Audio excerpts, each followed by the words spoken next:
স্বাগত NY71 সংবাদে আপনাদের সাথে আছি আমি শামীমা দোলা। যুক্তরাষ্ট্রের নতুন ভিসা বন্ড তালিকায় এবার যুক্ত হয়েছে বাংলাদেশের নাম। এর ফলে বাংলাদেশের নাগরিকদের যুক্তরাষ্ট্র ভ্রমণে সর্বোচ্চ $15,000 পর্যন্ত ভিসা বন্ড বা জামানত জমা দিতে হবে।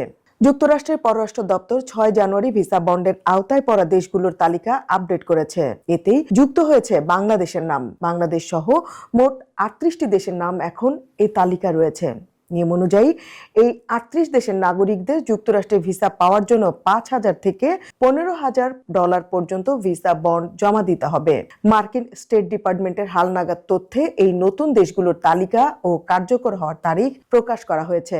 বাংলাদেশের ক্ষেত্রে এই নিয়ম আগামী 21 জানুয়ারি থেকে কার্যকর হবে। স্টেট ডিপার্টমেন্ট জানিয়েছে, কোনো আবেদনকারী ভিসার জন্য যোগ্য বিবেচিত হলেও কনসুলার অফিসার চাইলে তার উপর এই বন্ডের শর্ত আরোপ করতে পারেন। বন্ডের পরিমাণ নির্ধারিত হবে 3টি ধাপে: 5,000, 10,000 অথবা $15,000 বন্ডের অর্থ যুক্তরাষ্ট্রের অর্থ মন্ত্রণালয়ের অনলাইন প্ল্যাটফর্ম pay.gov এর মাধ্যমে জমা দিতে হবে।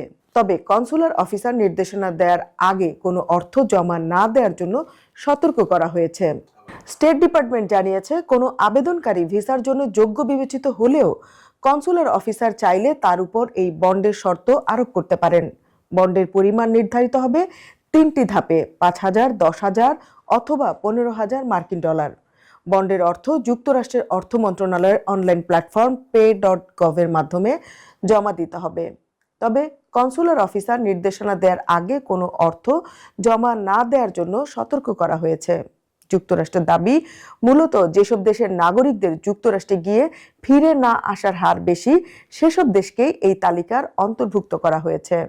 বন্ডের টাকা স্থায়ীভাবে কেটে রাখা হবে না, এটি ফেরতযোগ্য আমানত। স্টেট ডিপার্টমেন্টের নির্দেশনা মেনে চললেই বন্ডের টাকা ফেরত পাওয়া যাবে। এবার নির্দেশনাগুলো জেনে নিই।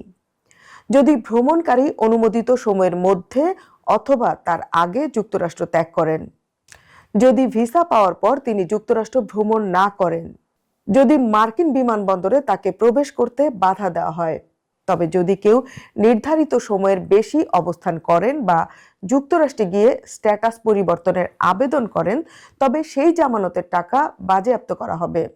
3টি নির্দিষ্ট বিমানবন্দর দিয়ে যুক্তরাষ্ট্রে প্রবেশ ও প্রস্থান করতে হবে। ভিসা বন্ড প্রদানকারী যাত্রীদের জন্য যুক্তরাষ্ট্রে প্রবেশের ক্ষেত্রে 3টি বিমানবন্দর নির্দিষ্ট করে দেওয়া হয়েছে। বিমানবন্দর 3টি হলো Boston Logan international airport, John F Kennedy international airport ও ওয়াশিংটন ডুলাস ইন্টারন্যাশনাল এয়ারপোর্ট। এই নির্ধারিত পথ ছাড়া অন্য কোনো পথে প্রবেশ বা বের হলে বন্ডের শর্ত ভঙ্গ হয়েছে বলে গণ্য হতে পারে, যা টাকা ফেরত পাওয়ার ক্ষেত্রে জটিলতা তৈরি করবে।